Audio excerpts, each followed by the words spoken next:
Tatlong dam sa Bulacan ang nagpapakawala pa rin ng tubig kanina dahil sa bagyong Uwan. Sa Nueva Ecija, ilang infrastruktura ang winasak ng bagyo. At mula sa Santa Rosa, Nueva Ecija, saksilay si Mariz Umali. Mariz? Yes, Pia, higit sa pinsala sa infrastruktura at agrikultura, matinding takot ay dinulot ng pananalasa ng Super Typhoon Uwan sa mga taga Central Luzon kahit naman hindi dito naglandfall ang bagyo. Hanggang bewang ang baha sa looban ng barangay San Agustin sa Hagonoy, Bulacan. Hanggang hita naman sa kalsada. Kaninang umaga, may mga naghahakot pa ng gamit para lumikas. Bakit kayo lumikas na? Lalabog po yung bahay namin eh. Kumukupa naman, mabagal na. Mabagal lang po. Pero may ibang piniling manatili sa kanilang bahay kahit baha. Sanay na po. Kahit na ang iba'y sanay na sa baha, mahirap pa rin daw ang kanilang sitwasyon. Ang ilan dumidiskarte na lang para kumita kahit baha. Hanggang hita rin ang baha sa barangay Santa Monica. Ang mga nakatira nga sa bahay na ito na sa ikalawang palapag na. Sa bayan ng Kalumpit, hindi pa humuhupa ang bahang dulot ng pagulan at high tide. Tumaas pa ito dahil sa bagyong Uwan. Andar pa ba yan?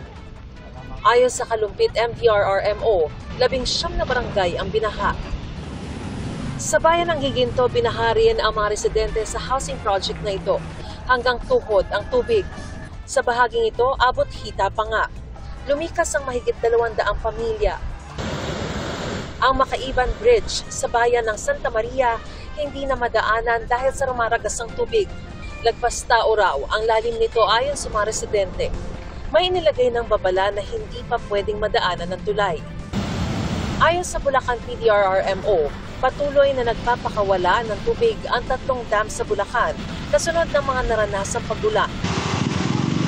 Sa isang barangay sa Caranglan, Nueva Ecija, mabilis na tumaas ang baha sa kasagsagan ng bagyo. Panik na po kami dahil ayan na po ang biglang dating ng tubig. Sobra po ang lakas. Umiikot po yung hangin, kaya natakot po kami ng gusto. Ayun na, may tao pa doon eh. May dumating namang rescue team para ilikas ang mga residente. Malaking pinsala ang inabot ng ilang infrastruktura, katulad ng approach slab ng Baluarte Bridge sa barangay RA Padilla. Nag-scar po yung ilalim ng ating approach slab para po, kung makikita po natin, wala na pong laman yung ilalim ng ating pavement. Masyado po, delikado po sa motorista, lalo na po yung mga heavy trucks na dumadaan dito, may tendency pong bumagsak. Pati ang slow protection at gabion wire sa Caranglan River sa barangay Burgos. Nasira matapos ragasain na malakas na alon sa ilog. Marami ring pinatumbang mga puno at sinirang bukirin. Aabot sa 2,000 pamilya ang apektado at kinailangang ilikas. 5 barangay pa rin ang nananatiling isolated o di pa maabot. Namahagi rin ng 500 na family food packs para sa mga apektadong residente. Sa bayan ng Laor, tumaas ng husto ang tubig sa Bato Ferry River kaya pinadapa nito ang maraming mga kubo na pasyalan ng mga turista. Ang iba, tuluyan ng tinangay. Masyado pong malakas yung hangin, masyadong malaki pong dagok sa amin to kasi ito lang po yung kinabubuhay namin. Tumaas din ang tubig sa Bangkerohan River sa boundary ng Palayan at Bungabon. Sa kabuuan, nasa 14,000 ang inilikas. Mahigit kalahati pa rin ang lalawigan ang nananatiling walang supply ng kuryente. Sa Cabanatuan City, Nueva Ecija, 3 pamilya kasama ang isang lola na may sakit ang pansamantalang lumikas sa isang puntod sa sementeryo. Siksika na raw kasi sa evacuation center. Inaalala rin daw nila ang kanilang nanay na may karamdaman. Tuloy pa rin daw ang pagtaas ng tubig sa kanilang lugar. Para lang umasip kami, baka mamaya biglang tumaso yun.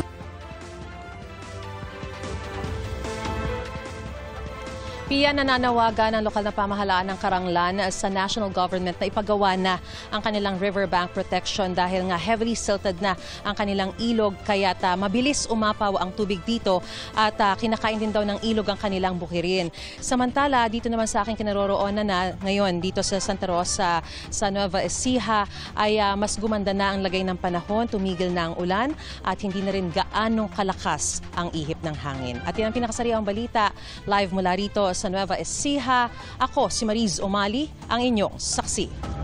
Maris, dun sa nabanggit mo na 5 barangay na nananatiling isolated sa ngayon, sila ba ay nagkaroon ng pagkakataon na mag-preposition ng supplies para naman na kahit papano dun sa mga evacuation center halimbawa ay hindi magkukulang ang pagkain, gamot, tubig o ano pang supply?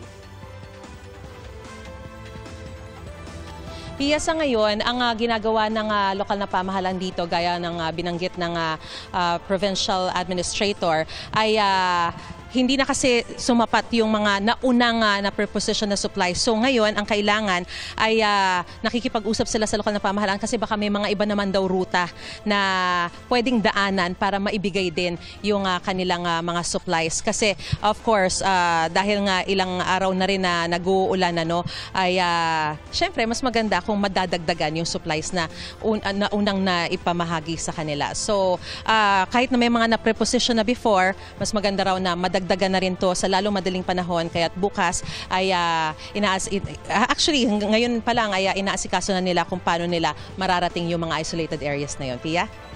Maraming salamat, Marie Zumali.